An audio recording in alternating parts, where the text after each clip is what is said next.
So I just read through all 37 pages of the lawsuit against Lizzo, her production company, and the captain of her dance squad. And wow, there is a lot in here. I want to try to just give you the highlights and also not get banned because some of this stuff is pretty wild. There are 9 different complaints in this lawsuit. Some of the complaints are all of the plaintiffs against all of the defendants being Lizzo, her production company, and her dance captain, Shirlene Quigley.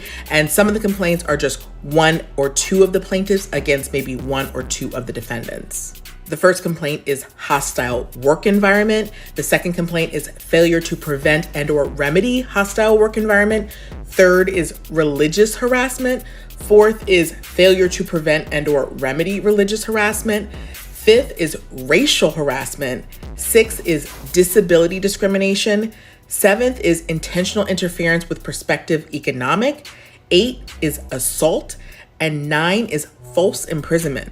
So 2 of the dancers we met on Lizzo's show, Watch Out for the Big Grrrls, and the third dancer was hired a little bit later. And we also met the dance captain, Shirlene Quigley, who is named as a defendant in this suit. A lot of major claims in this lawsuit center around the dance captain, Shirlene Quigley, and it seems, according to this lawsuit, like she was just this uber religious woman, and she was constantly trying to talk about the Lord and trying to convert people, and people were uncomfortable with it, and she was preaching about how premarital sex was bad. And I just feel so blessed. I feel so thankful.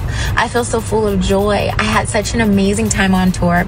And then when she found out one of the dancers in this lawsuit, Ariana Davis, was a virgin, she became obsessed with this and would just bring it up and talk about it all the time, which obviously made her really uncomfortable. But then it's really strange because then even though she's uber religious and preaching all these things, she would also talk about weird sexual things in front of them. And they said that she had this what was called a party trick where she would use a banana to simulate, you know what I'm saying, with her mouth. And it was a thing she did. So not only was Lizzo pressuring her dancers to stick bananas in their vaginas, have other people eat out of them, as well as pressure other dancers to touch their boobs, and pressuring security guards to take off their clothes. When her dancers wanted to quit, she would get security to throw them in a room and lock them in there, while she would have people forcibly delete things off of other people's phone to delete any evidence. Her dance captain tried to convert people to Christianity by simulating oral sex with the dancers. Then, body shame dancers, as you do. And this dancer that we mentioned earlier, during a rehearsal, she was not allowed to go to the bathroom, so she had to pee herself in a see-through dress. Lizzo's ex-creative director spoke out today in favor of the dancers who are pressing the lawsuit, and so did another dancer. How is this so dark-sided? I'm so new to this industry, and for this to be my first experience is really crazy. Ariana Davis and Crystal Williams were both on Lizzo's Amazon Prime show.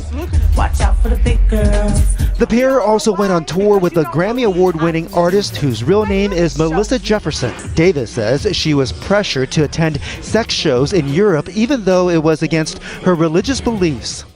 To be honest, this was a corporate office and she was doing exactly the same thing that she was doing on tour, immediately that would be so many HR violations. On Tuesday, the dancers and their lawyer filed a lawsuit against Lizzo, the star's production company, and Shirlene Quigley, who's the captain of Lizzo's dance team. Quigley posted to Instagram the same day the suit was filed, but did not reference it directly. And I just feel so blessed. I feel so thankful.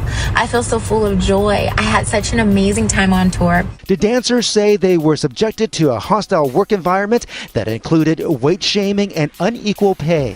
Williams says she's speaking out because Lizzo is set to do a second season of her Amazon Prime show. So if there's anything that I can do in my power to ensure that dancers or singers or whoever decides to work with her don't have to go through that same experience, I'm gonna do that. The pair says they were eventually fired from Lizzo's tour.